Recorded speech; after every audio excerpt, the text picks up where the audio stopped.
Gonna record.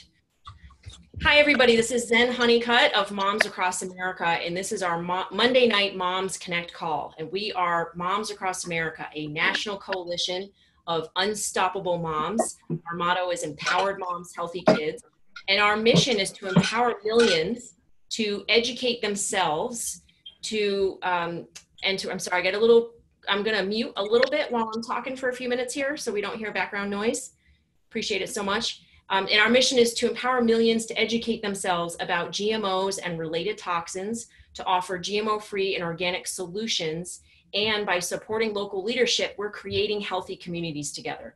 And I'm so happy. We just went through all the introductions, had a little technical issues, but I just want to say we've got Marjorie from Florida and Carol from California, Jessica and Kat and Dan and Frankie and Ellie, people from Kentucky, Washington, Idaho, South Carolina, North Carolina, Washington, Florida, Washington State, and I think I got everybody, lots of people from California. So thank you all for being on the call tonight. And if you're watching this call afterwards on our website, thank you for taking the time to do this. We know there's a lot of information out there that you could be, or a lot of other things you could be doing, and you're here with us tonight, so we appreciate it. So there's been a lot of news going on in the past week, and we just want to take a moment to celebrate it and to talk about what it means, and to also talk about what we can do going forward. Because just because we have a win does not mean we should not be vigilant about what's going on, right? And be also very careful about what's being said and be in integrity about what's being said. So we want to make sure that with all the good news that's happening, that we're not sort of exaggerating things and being not in integrity with what's being said. So we're going to go through a little bit and look at the news. I'm going to share the screen right now. I've got a few screens to share to share with you. So this is the first one I just want to talk about. It was so exciting to see on CBS Morning News that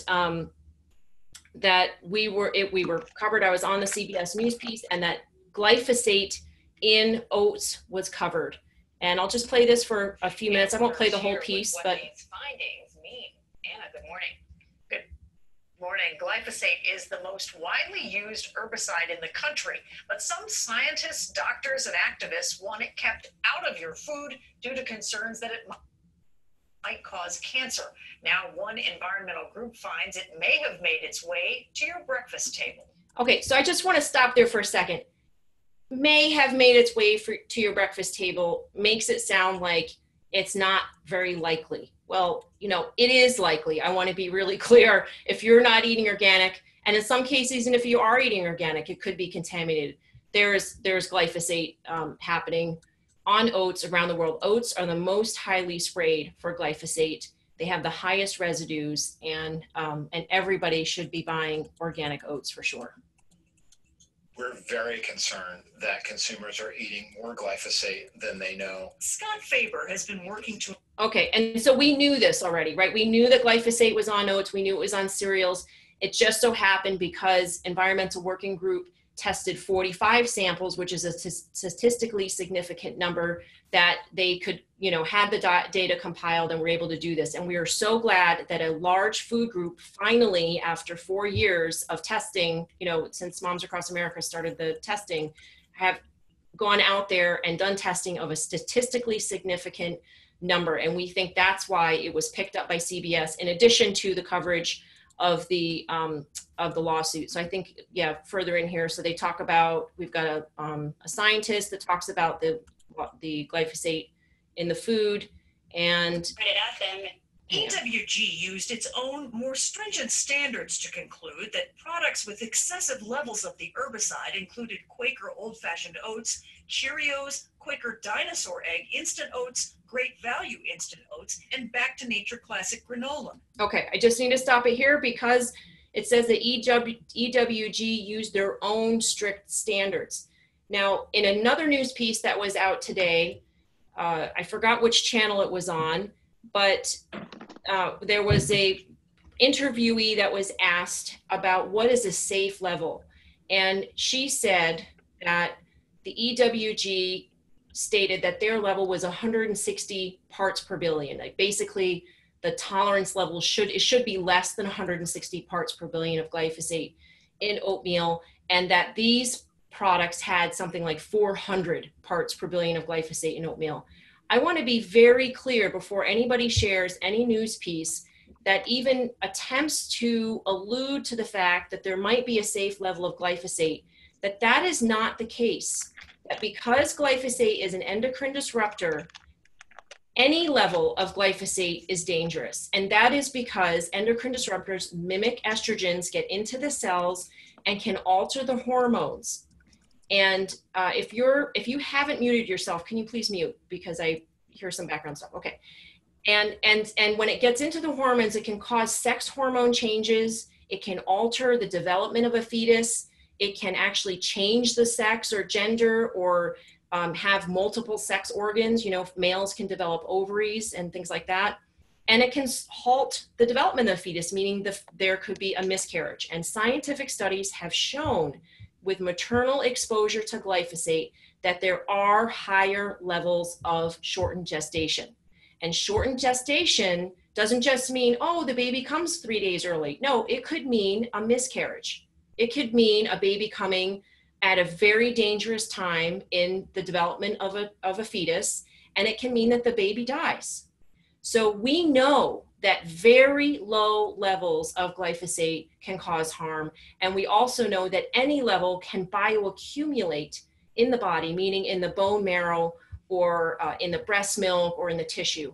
So I just want to make sure that people are being responsible with their speaking and not alluding to the fact that there could be some magical safe number that we can consume every day just so that we can go ahead and still have the convenience of buying whatever we want to buy and just think, oh, just a little bit's not going to hurt us. No, in the case of an endocrine disrupting chemical, the dose does not make the poison. Any level of an endocrine disrupting chemical is dangerous, period. And that should be the message to the media all the time, whether they use that clip or not. You know, CBS came and interviewed me for 35 minutes. They used 2 sentences. That's usually how it goes, right? Whether they use that or not is another story.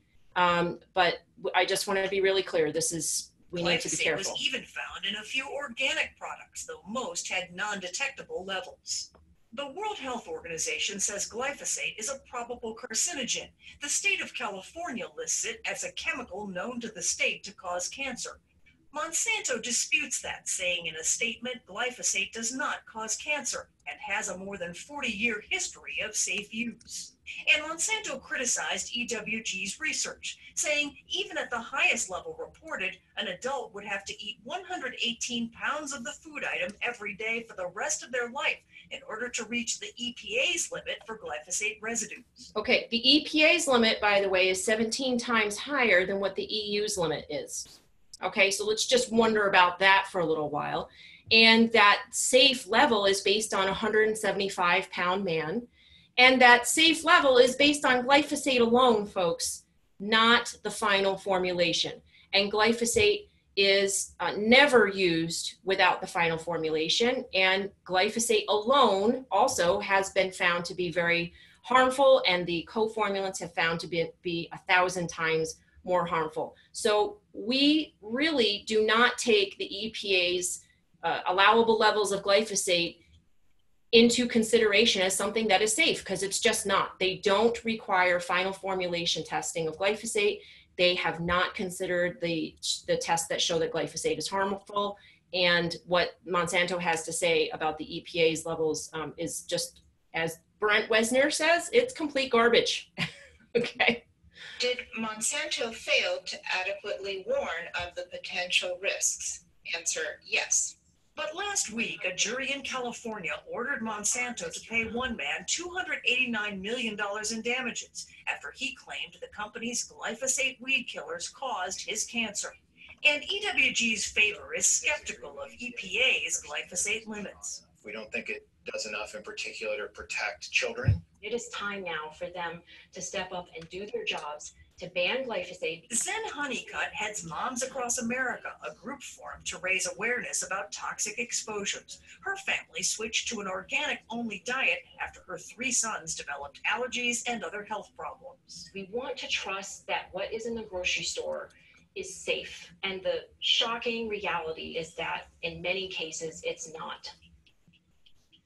We reached out to the makers of those products in a state. Okay, so I was really glad to be interviewed for this piece, and it's a turning point in America, I believe, that this is happening. Another piece that came out this week, I believe it was just today, was that CBS this morning interviewed, I have to move my thing over here, they interviewed Lee Johnson. He likes to be called Lee Johnson, even though his name is Dwayne. So you can read the whole interview on their website here.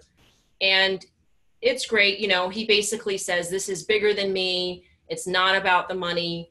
This is really about the entire process, you know, the entire system of the chemical companies misleading people, that it should have been labeled. I wouldn't have used it if I knew it was a carcinogen. And so we're so glad that he's willing to take his time to speak to the press, you know, and keep in mind that his wife's working 2 jobs, 14 hours a day. He's not able to work. They really are in tough times. And he's devoting a lot of his time, even though he doesn't feel well, he has cancer, and he's doing this anyway. So we really do appreciate that. There is, by the way, I think a GoFundMe or some type of fundraising thing out there that,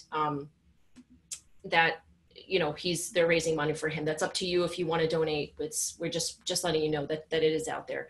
They have appealed his case, and it won't be settled for at least a year. So, okay. Let me stop sharing for a second here.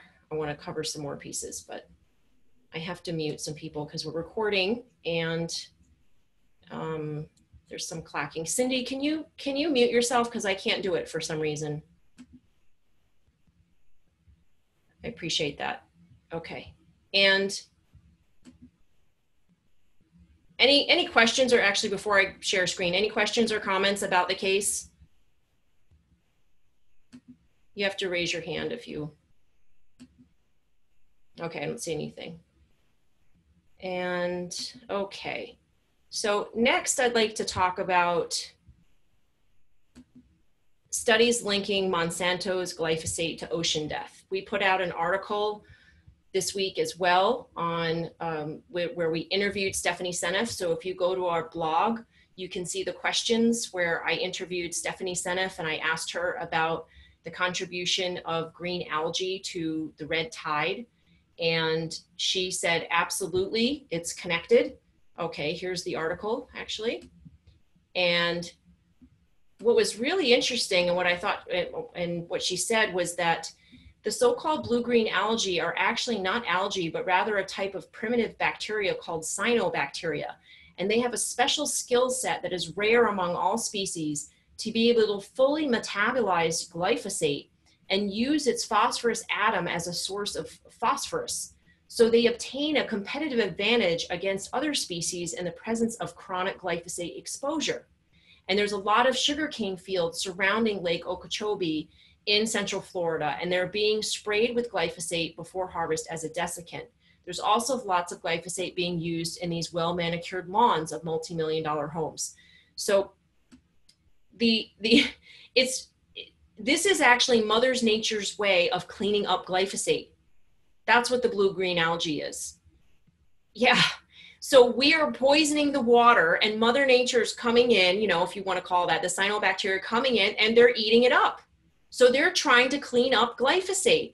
And then what happens is that the blue-green algae is in response, I asked her, the blue-green algae is in response to the presence of glyphosate herbicides. Is it likely that the blue-green algae are caused by glyphosate herbicides, or is the algae already there and glyphosate promotes the growth? And she says, well, the blue-green algae are already there, right? But without glyphosate, they don't grow to such a huge concentration compared to the competing flora.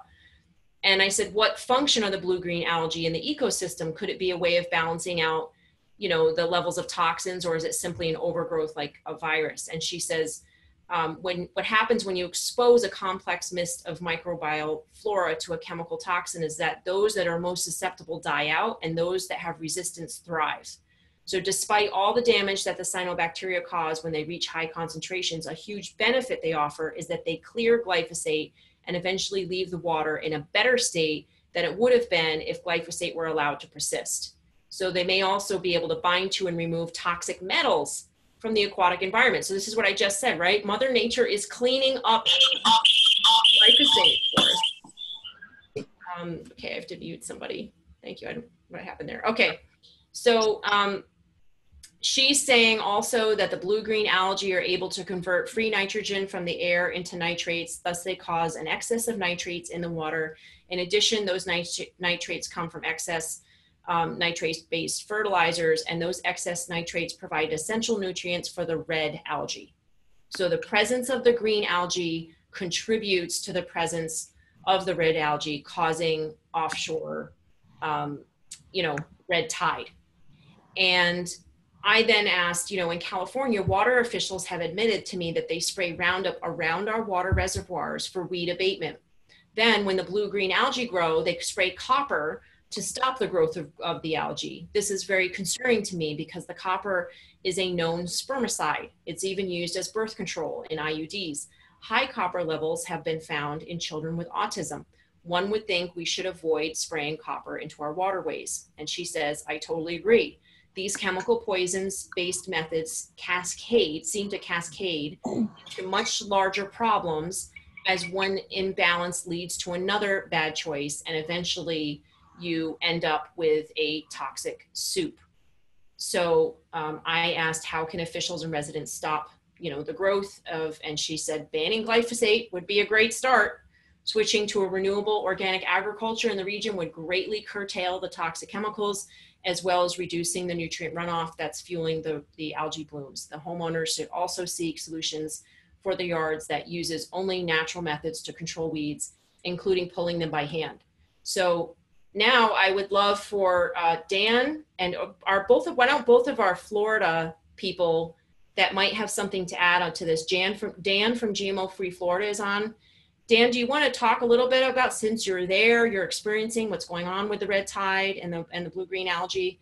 I will unmute you if you can't do it yourself. Where did you go? I think we lost him. Oh no, there you are. I'm on phone, so yeah. There you are. Okay, I can hear you guys, but I can't see. Okay, you can go ahead and talk now. How's it going in Florida, Dan, with the blue-green algae? Do you have any updates? Sure. I mean, it's basically just getting worse because one of the issues is that the cyanobacteria is now airborne. So instead of just going through Lake Okeechobee into some of the canals that they have, which pushes it into the ocean, it's now in the air. So the air, like the cyanobacteria, creates toxins like microcystin. And so people are now breathing this stuff in. It's linked to things like non-alcoholic fatty liver disease. It's linked to like cancer. So, and not to mention things like respiratory issues that from people breathing it in. So like if you were, and I've done this myself, if I put out like a kiddie pool in my backyard and within like 2 days, there was cyanobacteria growing in the kiddie pool in my backyard. And I'm like 40 miles away from the nearest transport for the water from Lake Okeechobee. So it's definitely airborne, and it's something that, we're all exposed to right now. And basically, as Dr. Seneff said, it's a lot of it is caused by glyphosate because it's a phosphonate-based herbicide. So like in Florida, because we've had this issue, occasionally, and they put restrictions on the farmers in the area because Lake Okeechobee is surrounded by farms, sugar cane, as Dr. Seneff mentioned, as well as citrus and also cows are raised in the area, and everybody knows the cows eat, glyphosate-based herbicides through their feed, through the GMO feed that they get that's around the ready, and also the citrus farmers are using glyphosate. So there's a lot of exposure to glyphosate, but there's a restriction on the use of nitrogen and phosphate fertilizer. So the Florida government here is restricting that, but they're just letting everybody spray as much glyphosate as they want. So it's really the phosphonate-based glyphosate, which is what the cyanobacteria are feeding on, because there is a relatively low level of phosphate and nitrogen in Lake Okeechobee right now. So it's not that it's not like the levels are high. What is high is that the use of glyphosate is in the water, and that's what's feeding the cyanobacteria at this point. Wow. Well, thank you very much for sharing that. This is really disturbing that it's airborne. And are there any doctors out there or media? Are they addressing what to do about the airborne issue? Are they saying to have air filters or to take something to detox? Is there anything that they're saying to do to combat it? Well, right now, some of the counties are just monitoring the air, so they're not necessarily issuing warnings at this point. But because it is in the air, I mean, I know personally for myself, my children are only allowed to go outside for like 30 minutes at this point because I don't want them exposed to it, for any length of time. But like they're just monitoring at this point. They haven't issued any warnings. Wow. Well, thank you for reporting on that. And it says that some people are saying that Erin Brockovich has posted about this. Do you know if she's taken this case on? Is she down in Florida? I know she's addressing it, but is she working on it? She hasn't contacted anyone that I know of. I know social media platforms, but as far as taking on from a legal standpoint, I don't think so.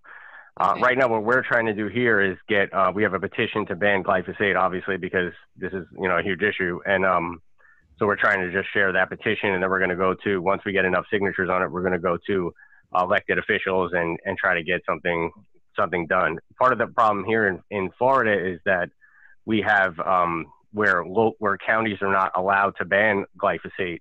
It's for agricultural use because it's been voted on in the state. It has to be done at a state level. So if anything is done, it has to be done within the Senate and within the House in order to actually ban it for agricultural use. So or it's the governor more of a challenge. Yeah, or the governor could ban it, but your governor Scott is not likely to ban it. He is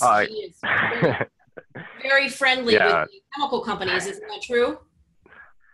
Yeah, I mean, a lot of the politicians here are in the pocket of big sugar, and so they have no interest in doing things for the benefit of the people. They're interested in getting their campaign finance, from the sugar companies. So my understanding is that 3 years ago, Governor Scott changed things when he was elected and allowed these chemicals to be sprayed directly in the water. In particular, in the Florida Everglades, they now allow Aqua Master, which is a glyphosate-based product. I think it's like 52% glyphosate, made by Monsanto. And so he was the one that began to allow that to be in the water. Is that your understanding? I'm not 100% sure if that's correct, but I mean, it's quite likely because he has been very lax in terms of regulation and definitely in favor of business. So, I mean, if the industry is telling him that, they want to sell more glyphosate and they should spray it in the parks or in the Everglades, then I don't see him trying to put a stop to that. So it's definitely quite possible that that's what's going on. Well, I actually have the paper showing that it is allowed. So this is Center for Toxicology and Environmental Health. They show here that most recently Aquamaster was selected by the state of Florida to rid the Everglades of invasive weeds. The University of Florida, in their publication on glyphosate, discussed why land managers should continue to use glyphosate-containing products to protect managed habitats from weeds without concern for unreasonable adverse environmental impacts. So it has been approved. Aquamaster is approved for weed control in aquatic environments, including ponds and reservoirs, waterfowl sanctuaries, and recreational waterways. So that means where we're swimming and jet skiing and fishing and all of that. And so only a few herbicides have the favorable toxicological and environmental characteristics. That's what they're saying, that this is special, right? Aquamaster is special. It's been approved by the Florida Everglades, by Florida to be sprayed in the Everglades. So we should go ahead and spray it around our railroad tracks. This is what the document, this is for the Alaska Railroad Corporation. And they're justifying their use of glyphosate by saying, look, it's sprayed in the Florida Everglades. So just FYI, if you've got a railroad company near you, they are probably spraying glyphosate along the railroad tracks. And the result might be that, like Florida, the pediatric cancer risk in Southwest Florida is 3 times higher than other places. So see here, pretty much everywhere in south of Lake Okeechobee, children living in South Florida are 3 times more likely to get diagnosed with cancer. This first study was published in 2010. 4 more were followed. The results of one study explained that compared with the state, there is a statistically significant 36% increased risk of childhood cancer. And what's even more disturbing is scientists involved in the research say that FDOH showed little interest after their articles were published in highly respected medical journals. So they know this and they're doing nothing about it. And this is very disturbing to me. My niece lives in South Florida. There's a lot of incredible people that live, I mean, any people, pets, everyone should be concerned about this. So this is Fox News, and I have not played this video, so I don't, should I play it? I guess so. I don't know what it says, but hang on a second, let me turn on the volume. Highly respected scientists writing in the Journal of Pediatric Cancer. The Florida State Department of Health remains silent on this issue, though. Four Corners Warren Wright speaking to scientists involved in these studies and asking why the state has done so little since making these revelations public.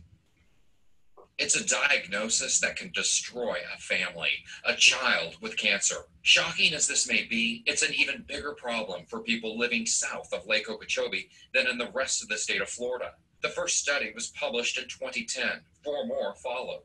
The result, quote, compared with the state, there is a statistically significant 36% increased risk of childhood cancer. What's even more disturbing, scientists involved in the research say the Florida Department of Health showed little interest after their articles were published in highly respected medical journals. There's been no contact, nothing at all to my knowledge. All these studies do is identify a hot zone. They don't determine what's the cause, but the article does point out these findings are suggestive of environmental risk factors in our area. The conservation group Friends of the Everglades is frustrated. The Florida Health Department has yet to take any action. I'm looking at the map and I see that Lake Okeechobee feeds the rivers of St. Lucie and Caloosahatchee, and everything south of that is in the red zone. Is there a connection between the lake and the hot zone for pediatric cancer? What I can say is that scientists who are fearful for their careers and have a hard time finding funding would all say that this is an area that needs much more serious investigation and follow-up by the state of Florida. What the health department does or doesn't do, the numbers all show. When you live in this part of the state, there is a 36% increased risk of childhood cancer. Okay, so this was 2 years ago, folks. This article came out 2 years ago, and what has been done since then, you know, we don't know, but obviously not enough, because Lake Okeechobee is still leaching green algae into the ocean and still causing red tide. And now there is a massive marine life, death, die-off happening there. It is massive. My sister lives not far away. They smell death in the air all the time. I believe there was another Florida person on today. Do you want to unmute yourself and speak up, or raise your hand so I can unmute you? Let me see. I think it was Kimberly. Kimberly, would you like to say something? There you go. Hi, yes. My family actually lives over there in Sarasota County, where there's like the majority of the marine life that's dying. And so I see it on Facebook every day. And it's horrendous. I can't even imagine what we're doing to our oceans. I don't see it here yet. I'm on the East Coast, so I'm over by Cocoa Beach area, so I don't see it in our waterways. But, my son is an avid fisherman. He's 12 years old, and he wants to be a marine biologist, and I'm just concerned for his future, whether we're even going to have an ocean for him to even study at that point in the future if we don't start doing something about it. And we can't even go fishing. We normally go over to St. Pete every year to go on a fishing boat. And right now there's no marine life that I would even let him catch and eat. So it's really affecting our family and what my son loves to do in his free time. So it's just a shame. I'm trying to educate everyone in this area to, wake them up about the GMOs. And in fact, I was just talking to my son who's 12, and he had his friend staying over the other night. So these two 12-year-old boys, and they're like, well, but the GMOs is what's going to help the world to be able to eat. And so what they were regurgitating to me that they're learning in school about how good GMOs are and how that's going to solve world hunger, I was just in shock that they're being so brainwashed. And, you know, as I've been learning, you know, listening to my studies online for the Institute for Integrative Nutrition, I play lectures in my car all the time. That's all my son hears in my car is some sort of health talk. I thought it was getting through to him. So when he was saying to me, like, well, Mom, you know, the GMOs are good and we need to do this. And you know, and I eat a whole food plant-based diet, but my son still eats some meat. And he's like, well, I need the meat for the protein. And I'm just like, I thought I was getting through to you. So it just shows me that there's a lot of work for us to do, and I'm happy to be part of this group because I appreciate what you're doing, and we just need a standing army to educate everybody because we're up against a lot of big groups that are trying to stop us. Thank you, Kimberly. I appreciate it. And we appreciate you being on. Everybody that can do anything. Yes, Marjorie, I'm going to unmute Marjorie. Okay. Want to add to that? Okay, you hear me? Yes. Okay, just one little comment that I've been aware of this year compared to the previous years is there seems to be more vocalization by the business owners that have restaurants near where all this algae is. And they've even had people talking about that they had to close their restaurant down because they couldn't breathe. Also the fishing boats and the touring to do the ocean.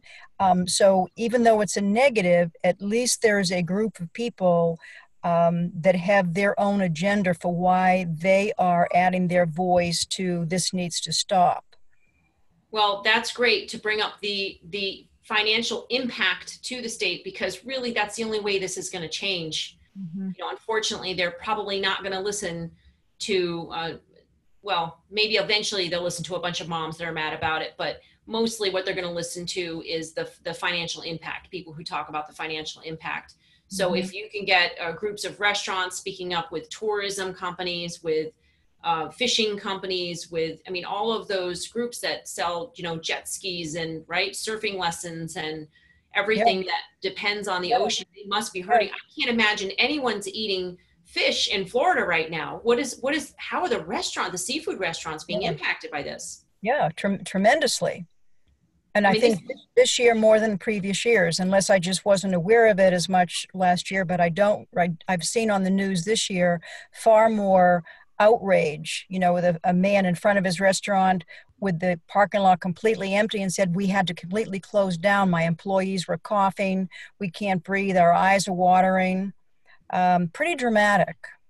Yeah, this could have businesses shut down, employees lose their jobs, mm-hmm. the economic impact. And everybody knows that a lot of people in this country are one paycheck away from being homeless. Mm-hmm. The amount of money that people earn is very low compared to the cost of living in most areas across the country. So you've got a restaurant that shuts down, people are not getting their income, they're not able to pay the rent. Pretty soon you're probably going to see some homelessness issues.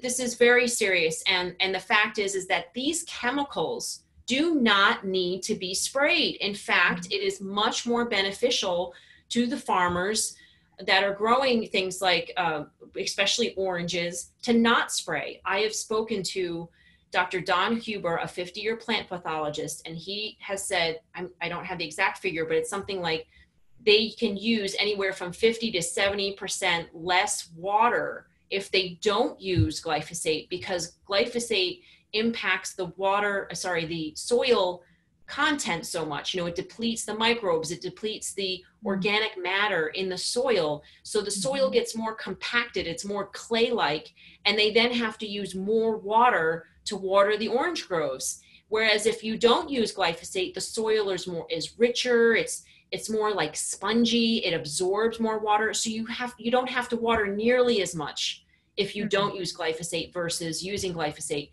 So it would really benefit the orange grove manufacturers, especially, to stop using glyphosate. And the sugarcane people, I understand it desiccates it, it dries it out, it makes it faster to harvest, but it's not safe and it's poisoning the planet.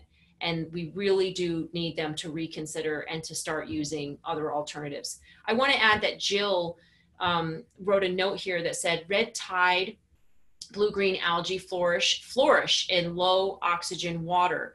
These microorganisms excrete volatile toxins. 25% of the population carry genes which do not allow people to eliminate the toxins, typically through the fecal route, which cause the toxins to circulate throughout the body, crossing the blood-brain barrier, and wreaks havoc for these individuals. So this is an important note, and I really appreciate you, Jill, putting in that in there, because toxins do impact us in different ways, and some of us are not capable of detoxing as well as others. And yes, and glyphosate itself is difficult to detox. So we do want to address that. Although I do want to put out there that we have a meme that's going around that I spoke to Stephanie Seneff after going to South Korea, and a gentleman there who's like the Jeffrey Smith of GMOs in South Korea said, did you know there's a bacteria called Acetobacter that actually digests or degrades, however you want to say it, glyphosate? And I said, no, I did not. And I said, I knew that fermented foods, have something that breaks down pesticides, but I didn't know exactly what it's called. And he said, yeah, it's called Acetobacter, and it's in persimmon vinegar. And I thought, where the heck am I going to get persimmon vinegar in the United States? So I emailed Stephanie Seneff, and she said, oh, it's in apple cider vinegar, sauerkraut, and kombucha. And I said, really? And she said, yeah. So I put this out there, and then I get people that are upset with me for putting this out there because they sell detox products, right? And they don't want people to know that you can just buy, yes, apple cider vinegar right there, or kombucha. Amber's drinking kombucha right now. Or sauerkraut, which is incredibly inexpensive. They don't want people thinking that they can just detox themselves of glyphosate. They want people to buy their products. I understand that. However, so I got more clarity from Stephanie. I said, what does degrades or digests glyphosate mean? And she said, it means that when it degrades the molecule or digests, however you want to call it, it breaks the molecule apart.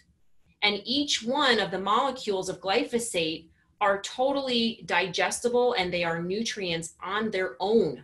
Together, they cause a problem, but separated they are fine. And she said they absolutely are gone. Once they break apart, they're gone. So, and she said it's even better than having something that binds to the glyphosate molecule and have it come out through the feces, because then you've got glyphosate in your feces, in the sewage treatment plants that make their way back into the water supply, right? And back into our irrigation. So you want something that's going to digest or degrade glyphosate, which is what the cyanobacteria is doing in Florida. It's actually clearing up your waterways of glyphosate, or what Acetobacter does in our guts. So really important information, everybody. It doesn't mean that the other products that detox aren't good for you. And I'm not saying that that it's not good to draw glyphosate out of the body. But we know also that apple cider vinegar, kombucha, and sauerkraut do that. So we're really excited about that. Okay. And yes, Lori points out that we did not use glyphosate as a drying agent 10 years ago, less than 10 years ago. I believe it was approved in 2012. So that's not look, we've been farming for thousands of years, folks. We don't need glyphosate. Okay, Carol has a question. Okay, I've had people ask me about the apple cider vinegar and the sauerkraut and kombucha. So basically, it's my understanding that they all contain acetobacters. Is that? Yes. Okay, so I just want to be clear about this because I'm being questioned a lot about it. Sure. So the acetobacters break apart the molecules of the glyphosate, and they're not as destructive, or they're not destructive at all when they're broken apart. Is that accurate? It degrades it so that the body absorbs it and it's gone. She says it's completely gone. So when it's gone, it cannot harm the body. Okay, so it's further than that. It breaks it apart and then it degrades it. Yes, and it's gone. It doesn't even leave through the feces because you can't detect it. The glyphosate is gone because it's okay. Thank you. Thank you very much for that, because people have been questioning me on that, and now I know how to So if you were to test, for instance, a product that binds with glyphosate and draws it out of the feces, the way that you would know it's doing its job is that you would see more glyphosate in your feces, not less. Correct. You would see more glyphosate in the urine, not less. So if something claims that it's taking glyphosate out of the body and you're seeing less glyphosate in the urine or the feces, I don't think that's accurate. So, I agree. Yes. So it sounds like glyphosate gets broken down into non-toxic components. Yes, it becomes non-toxic because it's broken. All the different molecules are broken apart, and it is then able to be absorbed as nutrients and not harmful to the body. It's completely, the chemical itself is gone. Okay, thank you for that clarification. Yeah, I appreciate it. Yeah. So, but then there are detox products, by the way, which Dr. Klinghardt points out. There's processes to detox the body where they tested, for instance, children with autism, that perhaps they had that trouble with detoxing, right? And what you want to see after detoxing is that there's more glyphosate coming out through their body. And that's what he said they saw after a series of, I don't remember how many days or weeks or whatever, that they would see more glyphosate in the child's urine because glyphosate was being drawn out of the body. And with those types of detox products, you want to see that, right? That it is coming out. So it's, just depends on your detox possibilities. And you can test at home. So we have on our website page under testing, I can go to screen sharing now.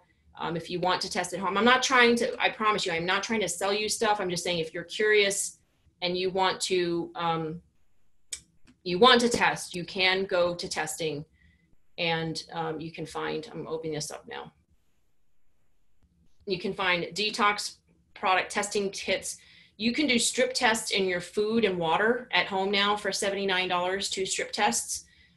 5 strip tests are $199. There are only certain foods you can test with that though. Like this is really good for baby food and oatmeal and bread and things that they've already have validated testing for. You can also do glyphosate in your hair, which is even better than testing in urine because urine is only that one moment in time. Glyphosate hair strip testing is what's been in your body for a month. So if you're really interested in what's in your body, that glyphosate test is a really good one to do. Health Research Institute labs also test. They do urine. I believe it's $99. They'll do pet urine as well, which are showing up to be very high, 200 times higher than what's in human beings. And there's another test at Great Plains Labs. They do 166 different pesticides and glyphosate for, I don't remember how much, I think it's close to 300. But that one is I believe it's a different methodology. I believe it's Elijah. I'll have to check on that. Maybe not. Anyway, so there is a lab that does glyphosate and multiple other pesticides and chemicals and toxic pollutants, and that's Great Plains Lab. So you can test your food, your hair, your urine, your soil, your pet, all kinds of things at home. So any other questions about the testing or those findings? Okay, so I want to touch upon now what to do about this. So if you go to Moms Across America and you go to Toxin Free Town campaign right here, okay, it's taking a little time to keep up.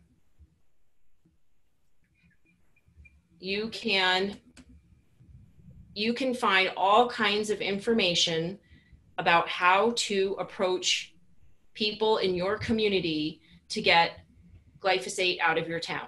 Now, who would you approach? Your city council, your school board, your school principal, your city managers, your superintendents, right, of your county, your governor, your state. Like Dan was mentioning earlier, a lot of counties can't ban glyphosate because it has been preempted by Monsanto. They wrote up these bills and laws and made sure that only states have jurisdiction over what chemicals are used. They think it's easier to control the governors, apparently.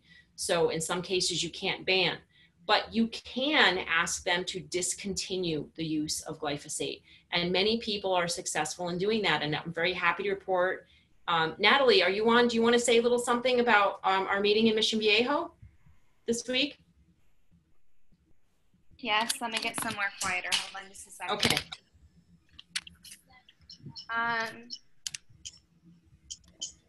We started this process. We've only met with our city manager and our IPM manager, integrated pest management manager, twice now, and we've had some amazing support from non-toxic Irvine. I think that they're evolving to be under a different name, but you know, we in Orange County, California have really followed the lead of Irvine, and they have put together a how-to program and are supporting cities all over the country to try and get toxic chemicals out of their cities. So we initially approached the Mission Viejo city manager, I think in March or April this spring, and the city manager was a little more approachable. The IPM manager that's been doing this for 30 years and was kind of set in his ways was a little more hesitant and reluctant. And it was really amazing because we went back again this week, kind of our follow-up meeting. They'd asked for some financials from Irvine because, you know, most of our city councils are going to come to you and say, this all sounds great, but unless we can afford it, it's tough. You can't sell it to the city council. You can't make it happen. And we understand that they're on a budget. So when we went back last week, they presented to us 3 different products, one being a weed steamer that kills weeds with steam, water heated over, I think, between 203 and 211 degrees. The County of Orange actually does a lot of our landscape and maintenance stuff, and they have purchased one of these. And then they came out and told us about 2 other products, one to rid ants, and I don't remember what was the other one for, Zen. Well, they already have an organic compost that they have been using for a while. But there was I thought there was another product that he had shown us, but it was really amazing, you guys, because this was all really without that much push from us. So it goes to show, and this really was before, I believe that this was put together before the glyphosate lawsuit in Sacramento results had come down the pipeline. So they've really been putting a lot of thought into doing this, and there's obviously been pressure from the bad press around glyphosate that we really didn't have to push that hard. Now, it's not completely where we want it yet. It's still going to be a work in process, and, you know, we're going to need to make sure that they're accountable. But it really was a huge success for us, with much less work than I think we had expected to put into it.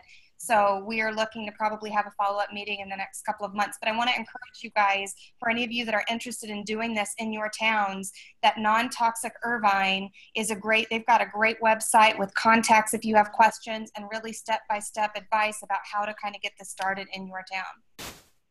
Yes. And we also do, and I have the screen open and I can show you some things that we used as well in the talking points. So we have our glyphosate town hall talking points. You can circle, 3 or 4 of them. And if you have, say, 6 people or 4 people that go with you, you can have each one of them use a specific talking point.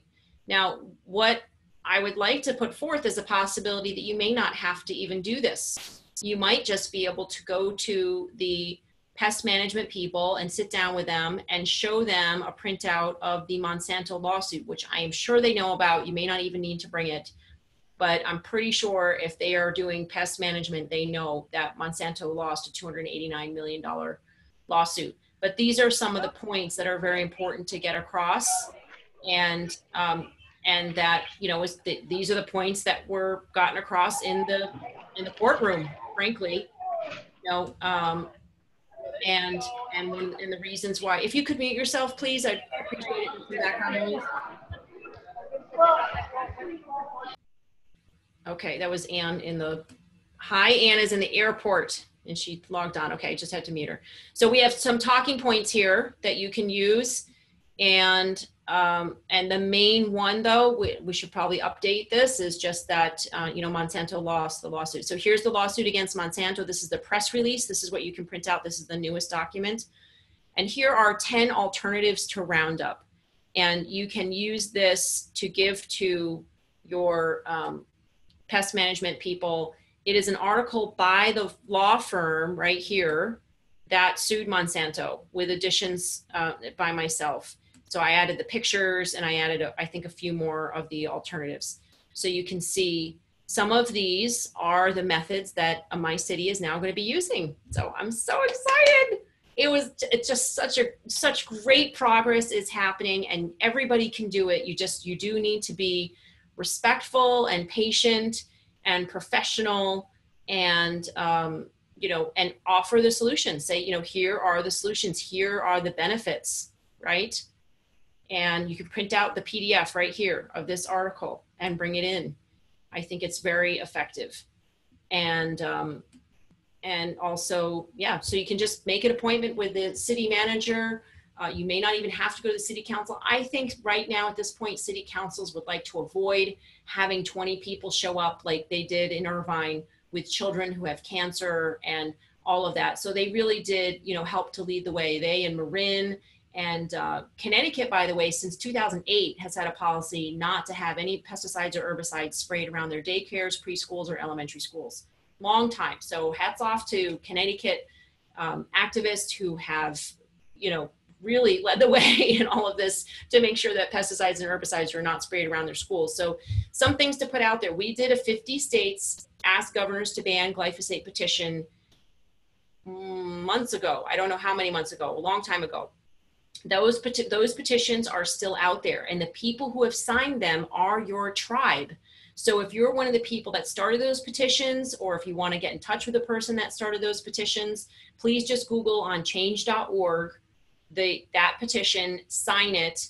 And I don't know if you can communicate through that, but if you want to communicate through us and get in touch with that person, you can email info@momsacrossamerica.org and make sure that that person is sending updates to everybody that signed it. And I would invite you to try to gather those people and say, listen, if you're interested in supporting getting a glyphosate ban in our state, or in discontinuing the use of glyphosate in our state, please email me at blah, blah, blah, and then set up a time for a meeting where you'll get together. And if you can't do a physical meeting, then do a Zoom meeting, a video meeting. Zoom is free as long as your meeting is less than 40 minutes. So you just sign up on zoom.com and you can have meetings with people in your state. So I really encourage you to do that. And if you post your event on our website and you want materials to pass out about GMOs and glyphosate and all that, you get a free box of materials for us. All you have to do is pay for shipping. They're very professional. Our resident graphics wizard, Ann Temple, who's on with us, she's the one who did all the graphics, and they're really fantastic. In fact, I have new flyers to show you. Let me see where they are, right here. So we have this new pesticide flyer. This one, I believe, is in English. Hang on. But we also have it in Spanish. We have to get uploaded, and we have to have English and Spanish on this page. I know we also have it on the materials page. But here we have a pesticide applicators, gardeners, and lawn care workers flyer. So I invite you to print this flyer out, have it in your car, and when you see a pesticide applicator spraying pesticides along the road or at your school, pull over safely and give them this flyer, because this is very important. We updated, and it says that the pesticide applicator, we have to say Dwayne Lee Johnson, but okay, won $289.2 million. And that, glyphosate's a probable carcinogen and all of that. And unless, Jessica, did you want to speak? Hang on, let me unmute you. Okay. Go ahead. I'm here with Diana Uday. Hi, Diana. Hi. Nice to see you. Yes. Nice to see you too. Diana's been working with all of us on a ban in California on Roundup in schools and public places. She's worked tirelessly all year on this. And I want to say that when you started talking about Florida, I realized what's happening in Sacramento, because we're getting sprayed 1,000 square miles a night, 5 days a week, with pesticides here for West Nile virus, which resulted because we had a lake with a lot of algae in it, and they sprayed it with copper. And then they couldn't drain it into the American River because it was too toxic, and it became a breeding ground for West Nile virus. So that sounds like the cyanobacteria, because of course we have in the pocket, we have all kinds of fancy homes and they use a lot of Roundup. So just huge that I'm listening tonight, because all month of August, we've been spraying, we haven't been spraying, but we've been being sprayed. Right. The documented areas, West Yellow Virus Vector Control District has been spraying with 9 different pesticides. So yeah, thanks very much for putting that on. And I think we could take that to the City Council as one incredibly important reason to stop this spraying with Roundup. And it's part of Senator Pan. He's now got this big central state thing on mosquito vector control. I don't know, we have so much more spraying this year than last. But one poison leads to another. You put on the Roundup on the soil, you'll end up having to do the copper, and then you have to do spraying all of the parks, schools, and creeks and rivers, and the rice fields that people are going to be eating rice out of night after night after night, up and down the Sacramento Valley. Oh, Jessica, my heart is broken for everybody in your area. I'm so sorry. It must just feel, you must feel just so helpless about all this, because you can't stop the airplanes from spraying over your home, and it's just so upsetting. But I appreciate that people like you, and if you're typing, could you mute yourself, please? I appreciate that people like you make the effort to keep speaking up about it, and that you don't give up.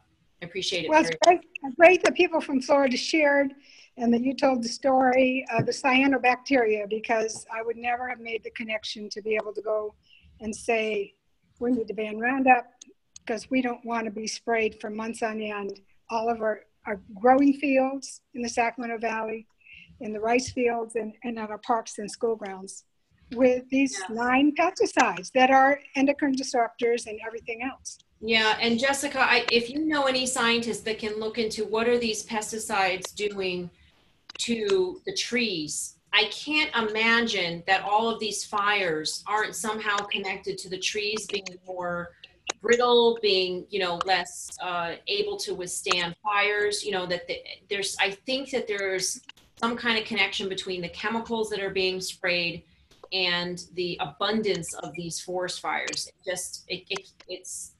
It's just too coincidental, I think, that there's so much aerial spraying going on. Certainly has dried out. California is turning into a desert. We have rock and sand, and the water runs off of rock and clay, and it runs right through sand without the organic matter, which has been killed by the Roundup. And it's used on all the sides of our roads in California, in our ditches to control weeds for our water ditches. They're spraying with Roundup. And then the forest you're seeing is just a real lack of control of our trees. We've been drawing down our aquifers in California for big ag, down below the 200-foot root zone of our valley oaks. When the big trees cannot bring up the moisture from deep in the ground and lower the temperature 20 or 30 degrees, which is what big trees do, then you turn into a desert. So we need our old trees. We need to have organic soil if we don't want to be a desert, and we don't want to be with the fire tornadoes we're seeing here, 400,000 acres burning in the last month. And also, what's it doing to our pollinators, our bees, and our butterflies? We know we have more evidence that came out last week, right? That glyphosate it kills the bees. We have, and another gentleman that was on, I don't know if he's on, but he was saying that it kills the ladybugs. And ladybugs are, kill the pests. So this is a whole cycle. It's all holistic. And another organization, Kiss the Ground, I want to mention, if you didn't see a Facebook Live with Lauren from Kiss the Ground, please do go to Kiss the Ground's website and download their regenerative education for middle schools. They have a regenerative agriculture education for middle schools now, and you can download it for free and give that to your science teacher or your school principal. your eco-literacy person, you know, and ask them to please, include that in the children's education. And also, by the way, a little bird has told me that Kiss the Ground is hiring. So if you are really interested in this environmental area and you want to work for a great company, a great nonprofit like Kiss the Ground, you know, check out their website too. So, okay, so everybody saw this flyer, right? You can see that it also has a lawyer's information on there. That's the lawyer that sued Monsanto. Miller Law Firm also was involved, and the Madonna Law Firm with Robert F. Kennedy Jr. also sued, but we just put one on because it's complicated to have more than one law firm. But they're all working together, by the way. There are 4 law firms that are suing Monsanto. And I talked to one of the head lawyers at the closing statements of the Johnson versus Monsanto trial, and they said we need 44 law firms suing Monsanto. So if you do know other law firms, it's not a competition. Like they need, all the lawyers need help to work together on this, and they are working together very well on it. So please do get this flyer and print it out from your computer. We're not printing out hundreds of thousands of them and including them in the boxes, because you really only need 1 or 2 of these. So we don't need to, I don't think, spend our resources on printing out flyers that you can just print from your, you know, from your printer at home and just have 1 or 2 on hand to pass out to your local landscapers. Okay, so any questions about this? No? Okay. Any other topics that anybody wants to discuss? Let me stop screen sharing. Let me see. So Amber shared, oh, Amber was so nice to have you on. So she has Kitsap efforts in Sonoma County community rights. Okay, I don't know if I can share that or not, but I'll check that out later. And so somebody asked about, what about the level of glyphosate in meat and dairy? All their feed is sprayed. Isn't glyphosate in vaccines from animals? So yes, we are concerned about the levels of glyphosate in meat and dairy, but there have been, it's been problematic with detecting glyphosate in meat and dairy. And we believe this has something to do with the Senef and Samsel theory that glyphosate gets into proteins. So it would be more difficult to detect glyphosate in substances that have high protein, right? So we believe that there still needs to be some further developments in technology with testing for meat and dairy. And their feed is sprayed. Yes, it's highly sprayed. It's allowed up to 400 parts per million of glyphosate on animal feed. That is very, very high. It only takes 1 part per trillion to stimulate the growth of breast cancer cells. That's another reason why in the recent news piece, it was mentioned that 160 parts per billion in glyphosate from EWG, that's what they considered a safe level. That is not okay, okay, folks? 1 part per trillion has been shown to stimulate the growth of breast cancer. So any organization claiming that 160 parts per billion of glyphosate in any food is safe is simply not addressing the science. And we really urge everybody to be careful with how they talk about glyphosate. And I would simply say that there is no safe level of glyphosate at all. So yes, so glyphosate has been detected in vaccines in a screening process, right? This was with ELISA testing. What usually happens after that is there's follow-up testing done with HPLC mass spectrometry, which is considered the gold standard of testing. However, labs have not done that for us, and the FDA and the CDC apparently have refused to do it. If they have done it, we don't know about it, but we asked them over 2 years ago to do that. And when they said that vaccines were highly safe and tested and all that, we then did a Freedom of Information Act a year later and asked them to show us any records that they have about glyphosate, emails or records or data or anything, thinking that maybe they did test for glyphosate in vaccines and they're just not telling us, right? They just don't want to show the results. And what happened was, out of the pages that I got back, over 50% of them were redacted. So we could not see what they were talking about and what they said. And they said that they had a right, that's sort of like their preliminary discussions, they have a technical word for it, are protected by whatever. They're just protected. So we were not able to see that. And I'm outraged that our regulatory agencies are apparently not doing anything about glyphosate in vaccines, because that is a crime. Weed killers should not be injected into babies, and no one can claim that they're safe. There is zero safety testing to show that that's safe. In fact, the only testing that there has been done around glyphosate in vaccines was done by Monsanto. Not vaccines, about glyphosate being injected was done by Monsanto, and Monsanto's own lead toxicologist, Donna Farmer, said on the doctors that the only way in which glyphosate was shown to cause harm was when it was injected. And she said, and that's simply not the manner in which it's done, in which glyphosate is, exposed to human beings. So, we don't have to worry about that, basically, is what she said. So we know that now, but that's not true. And it really must be done. The testing, further testing must be done by the CDC and the FDA to show that what levels of glyphosate are in vaccines and to get them safe. So let me see, anything else said. So in 2011, Pope Resources, Lori saying, created a website called It's Your Backyard, promoting environmental stewardship, conservation, and recreation on their properties in North Kitsap. Now they've been approved to spray chemicals in the Hansville area that are possibly carcinogenic to humans and moderately toxic to soil biota, amphibians, fish, and mammals.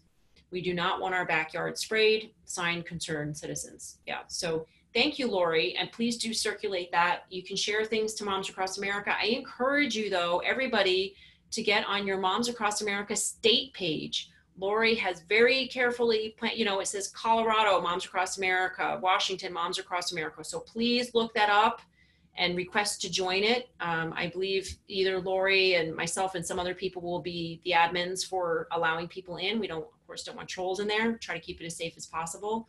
So please do join those state page and take on leadership for posting, because we can't do it all. Thank you, Lori. We can't do it all. So if your state page is not active, be the one to make it active. Be committed to every day I'm going to post once or twice, check in the morning, check in at night. It doesn't have to be a full-time job, just a few minutes, and then say, hey, let's have a gathering at a park, right? And let's all get together at a certain time. I believe there's a national lobby day coming up. Somebody should Google that. And, maybe that's the day that everybody can lobby and rally, get together and go to your state capitol and say, look, we want you to discontinue the use of glyphosate. The school pesticide applicator just won a lawsuit, $289 million. A jury sat for 7.5 weeks listening to 2 lawyers and expert testimony about all the studies that were presented, that could be presented about glyphosate, and they determined that not only were Monsanto's products responsible for contributing to Mr. Johnson's cancer, but that Monsanto acted in malice and oppression in hiding the fact that glyphosate can cause cancer. So if that doesn't put off alarm bells in a, regulatory agency's head, I don't know what will. These people are obviously trying to hide the fact that their product is harmful and just want to sell more product. And we should stand up and take notice and demand that this stops right now. So please do be the one to take action in your state. If it's not happening, say, I'm going to do this. You don't have to know how. You don't have to be a good speaker. You don't have to know all the facts. Like I showed you earlier, we have all kinds of talking points, studies, scientific studies, recommendations from lawyers. Non-Toxic Irvine has a page. There's Beyond Pesticides. There are lots of information out there now to support you in going to your city council, your governor, your superintendent, your supervisors of your county, wherever it is, and asking them to discontinue the use of glyphosate and all toxic chemicals. So that means no dicamba, no 2,4-D, no paraquat, no atrazine. Okay, we don't want endocrine disrupting chemicals and carcinogen causing and liver disease causing chemicals in our town. Okay, so so Julie has a pending request for a Facebook group in Idaho. Okay, so let's make sure, Lori, if you could just get her approved in Idaho. Thank you so much.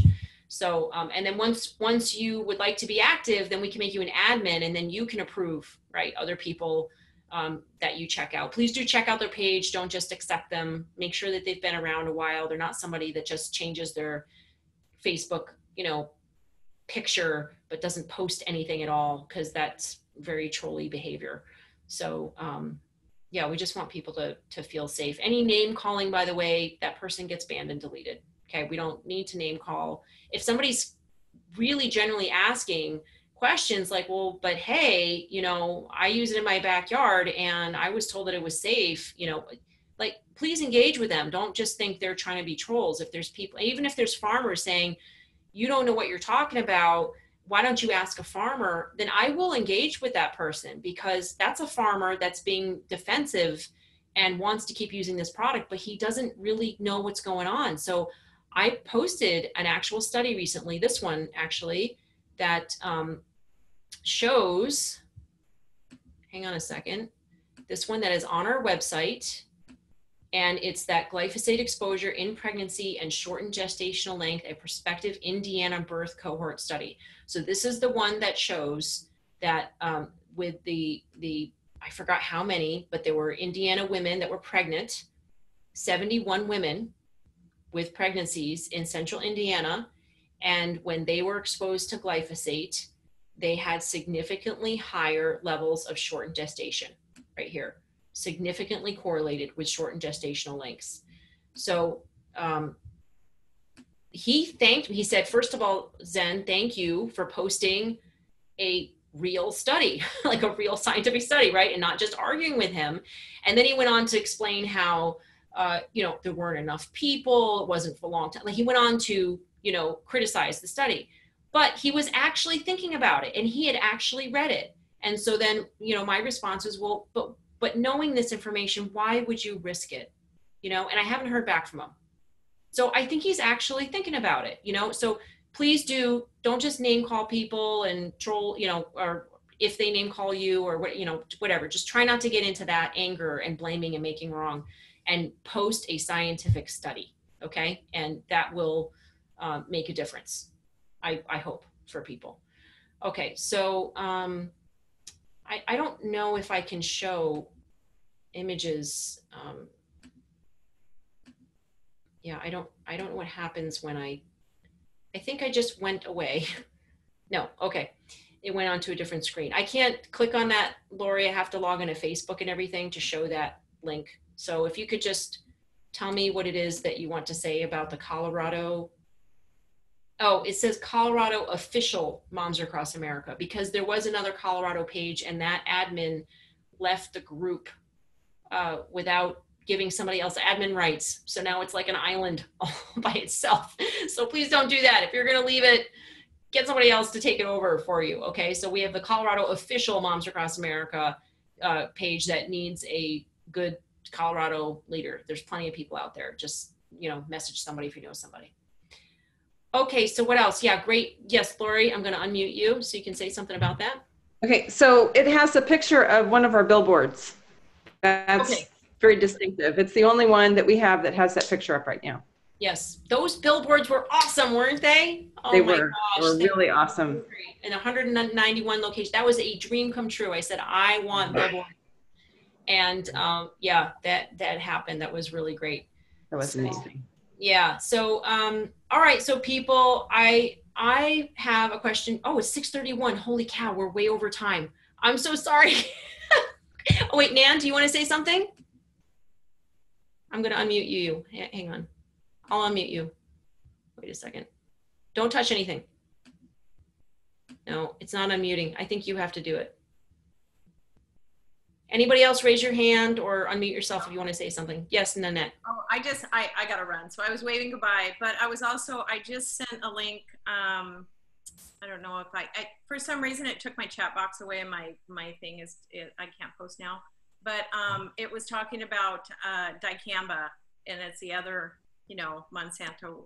We have more to worry about than just glyphosate. So it's a whole nother conversation, but I just sent that to you. I wasn't able to post it in the video. Yes. Yeah, it's a good point, but I do want you to say, don't get too down about this, because dicamba and 2,4-D are already in court. The Center for Food Safety. No, it's in court. It's actually in court in the Seattle 9th District Court up here. So Yes, okay, yes, it's in court in different places. So they are already being attacked for the harmful effects of their backup chemicals. Yeah. So what I loved was that Robert F. Kennedy, or Bobby Kennedy, said in Del Bigtree's interview. If you don't subscribe to Highwire, by the way, please do. Fantastic interviews.